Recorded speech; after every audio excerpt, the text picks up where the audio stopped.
बोलिए सद्गुरुदेव की जय।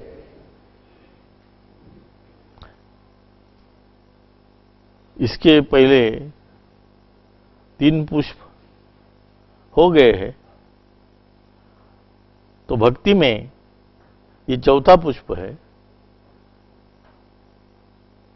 यानी आज तक के जो भक्ति हो गई उसमें ये चौथा है। तो क्यों भक्ति करते हैं हम? किसकी भक्ति करते हैं? भक्ति की व्याख्या क्या है? कबीर साहब ने हर एक की व्याख्या दी है और उसको समझाया है कि इसका अर्थ क्या होता है।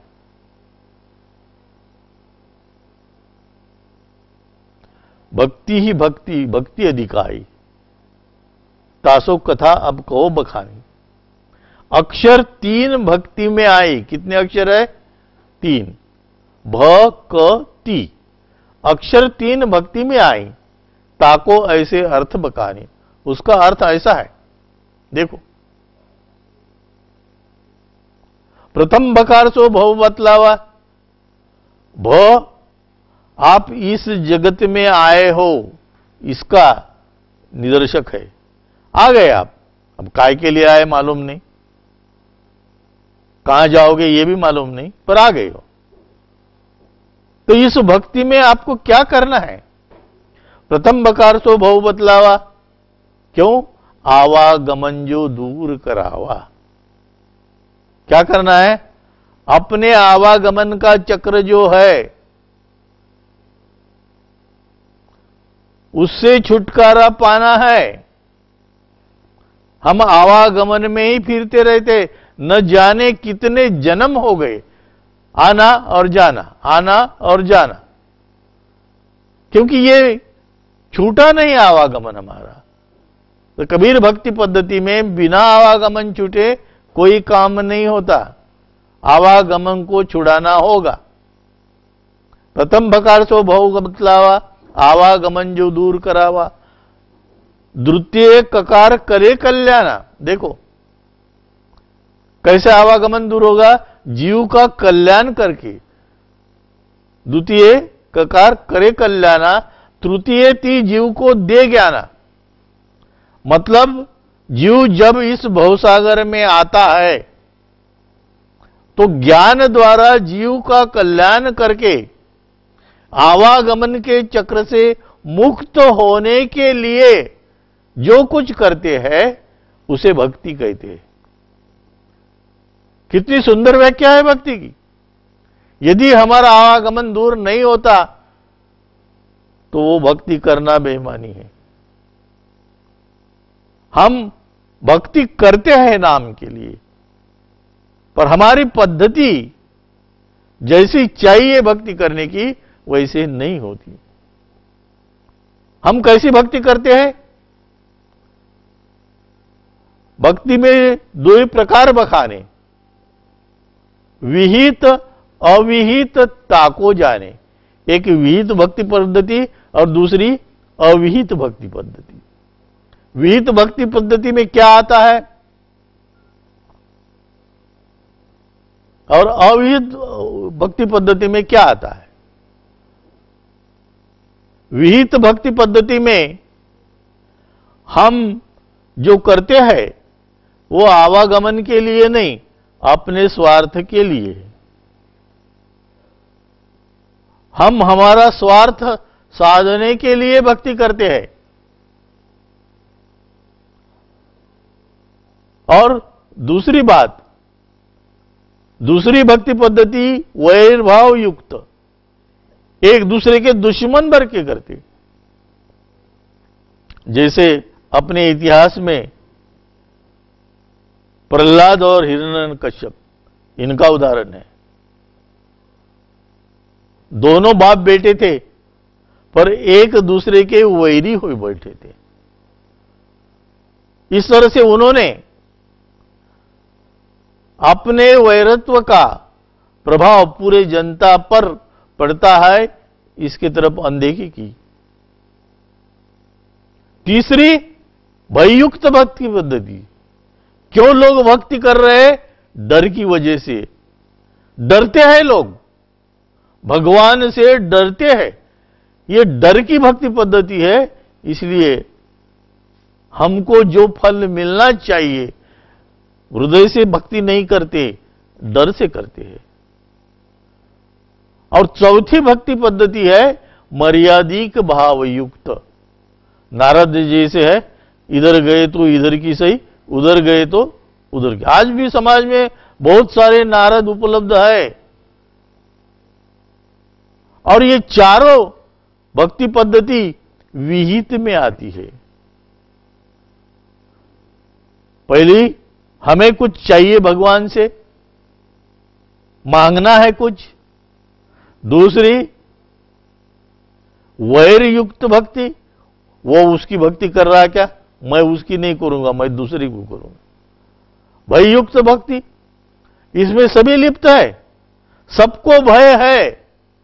यदि मैंने भगवान की भक्ति नहीं की,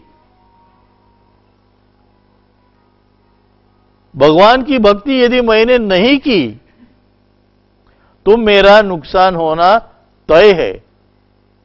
अब वो कौन से भगवान की कर रहा है, ये उसको भी मालूम नहीं। उसका क्या फल होगा, उसके बारे में भी वो अनभिज्ञ है। इसलिए जो तय है, कबीर साहब कहते हैं, कर्म अपना परख ले, मन न कीजिए रीस। इसमें कोई रीस नहीं करना।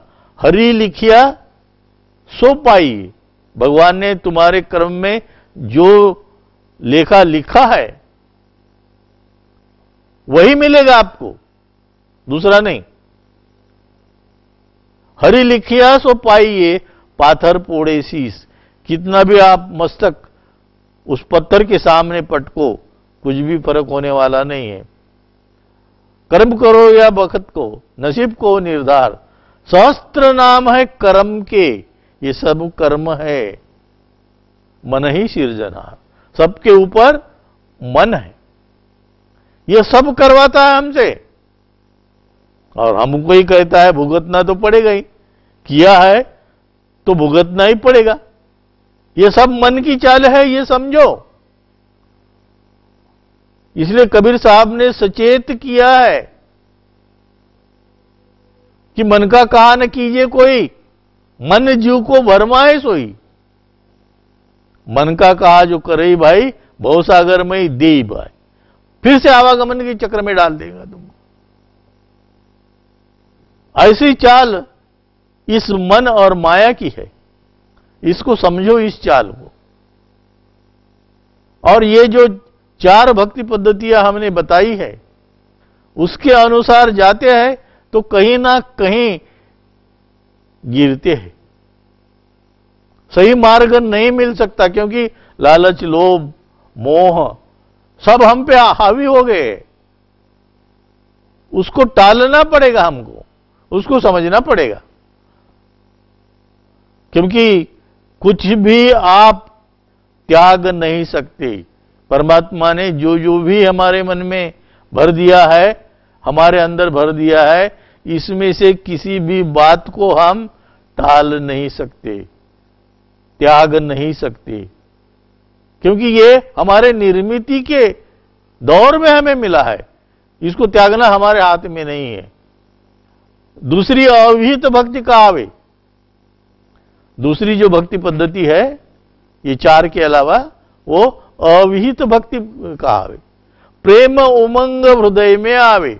इस भक्ति में क्या होता है, प्रेम के उमंग हमारे मन में फूटते जाते, प्रेम उमंग मन में आवे।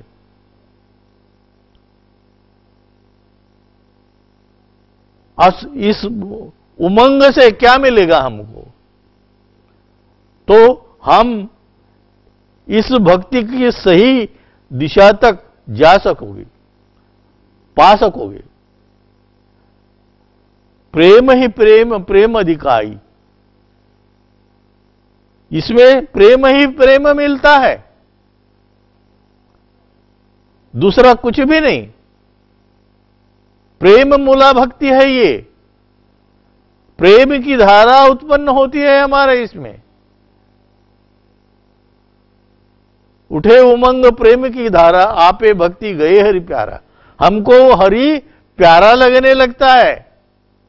ये प्रेम की किमिया है, हमें हरि प्यारा लगता है।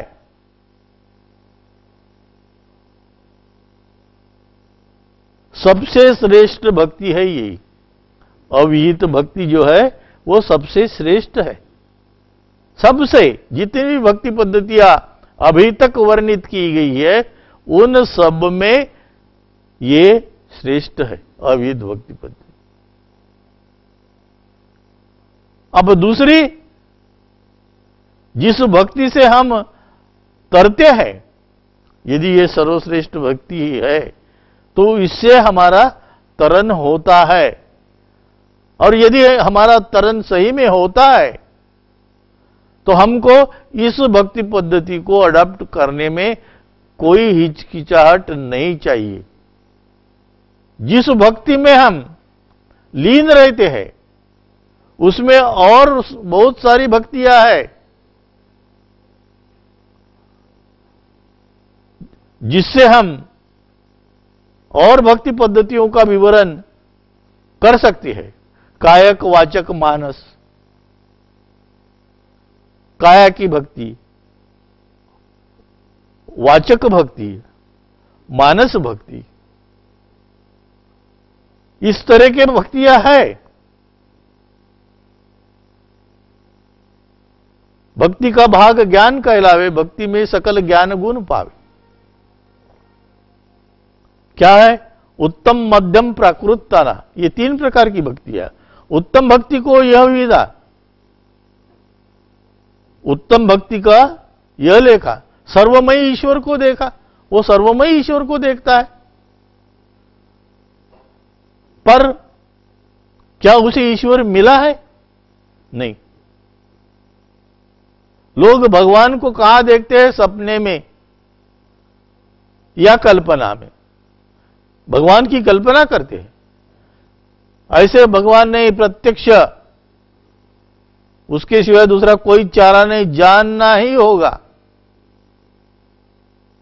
जल तरंग जैसा भेद न कोई, भक्ति श्रेष्ठ कहावे सोई। जल तरंग में जैसा कोई भेद नहीं होता, ऐसा ही भक्ति में होना चाहिए। द्वितीय मध्यम भक्तिवंदता, भगवत भक्त और भगवंता। क्या है? भगवत भक्त और भगवंता, दोनों से तो प्रीति लगाए, दोनों से तो वो प्रीति करता है, भक्त और भगवंत से। तो फिर क्या हो गया? मध्यम भक्ति को यह वंदता, भगवत भक्त और भगवंता, दोनों से तो प्रीति करावे। दुर्जन देख ताई न भावे। दुर्जन देखा कि वो बैठ गया। कैसा है? प्राकृताना, तीसरी भक्ति।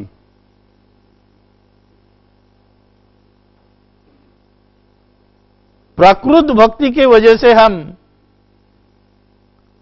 समझ नहीं पाते भगवान कैसा है।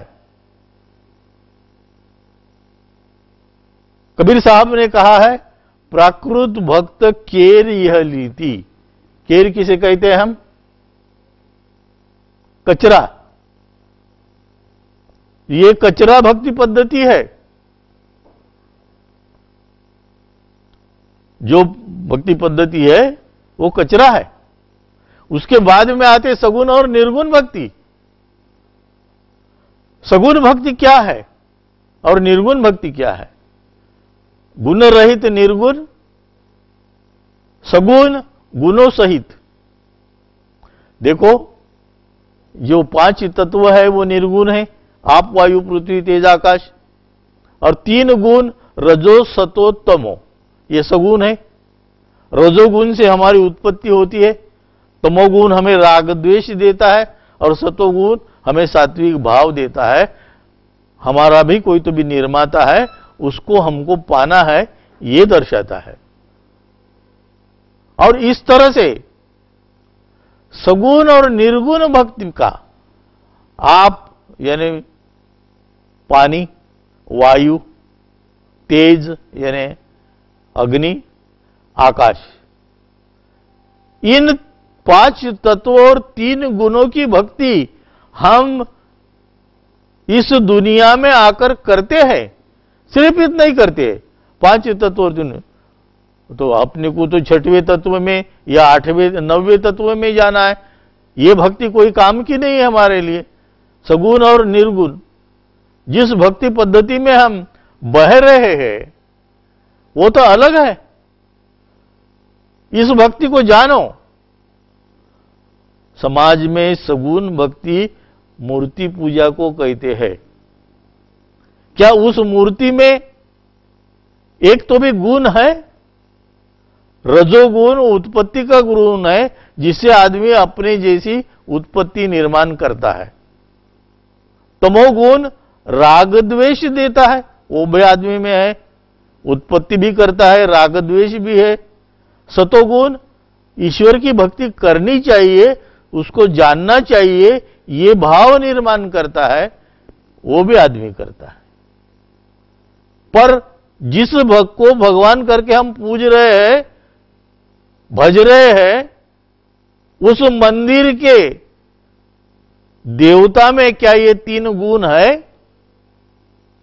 क्या वो मूर्ति अपनी जैसी छोटी मूर्ति निर्माण कर सकती है? क्या उस मूर्ति को राग द्वेष आ सकता है? क्या वे मूर्ति ईश्वर को पाने की लालसा कर सकती है? ये तीनों में से कौन सा गुण है उसमें? एक भी नहीं। तो ये सगुण कैसे हुई? हमको स्कूल में तो पढ़ाया है गुणों सहित यानी सगुण, गुणों रहित यानी निर्गुण।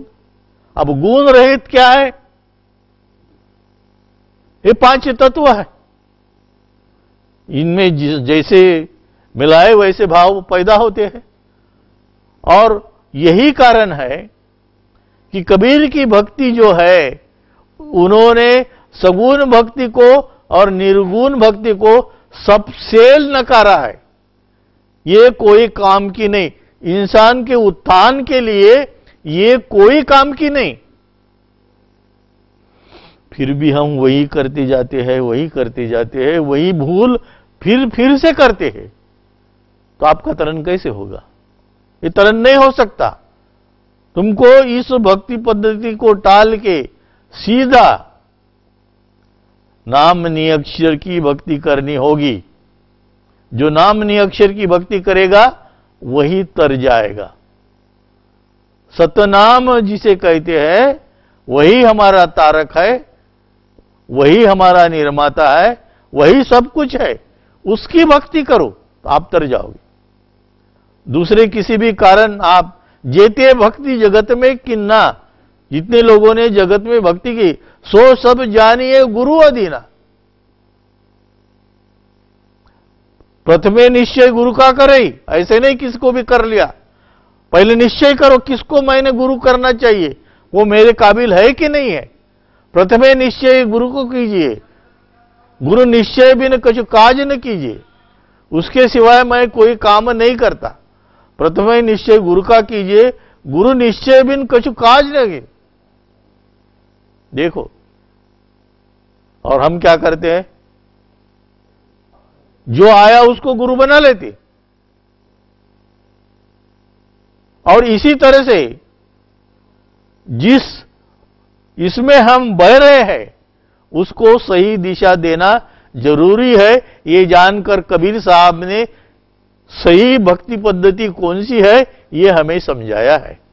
तो इसलिए कबीर ने जो सगुण निर्गुण बाकी भक्ति पद्धतियां जिस तरह से समझाई है उसको समझना हमारे लिए जरूरी है। और इन भक्ति पद्धतियों के द्वारा हम कहां तक पहुंच सकते हैं और हमें कहां जाकर रुकना है। गुरु करना जरूरी है, गुरु के सिवा हमें मार्ग नहीं मिलता, ये भी कबीर साहब ने समझाया है। और जेते भक्ति जगत में किन्ना सो सब जानिए गुरु अधीना कहा है। बोलिए सद्गुरुदेव की।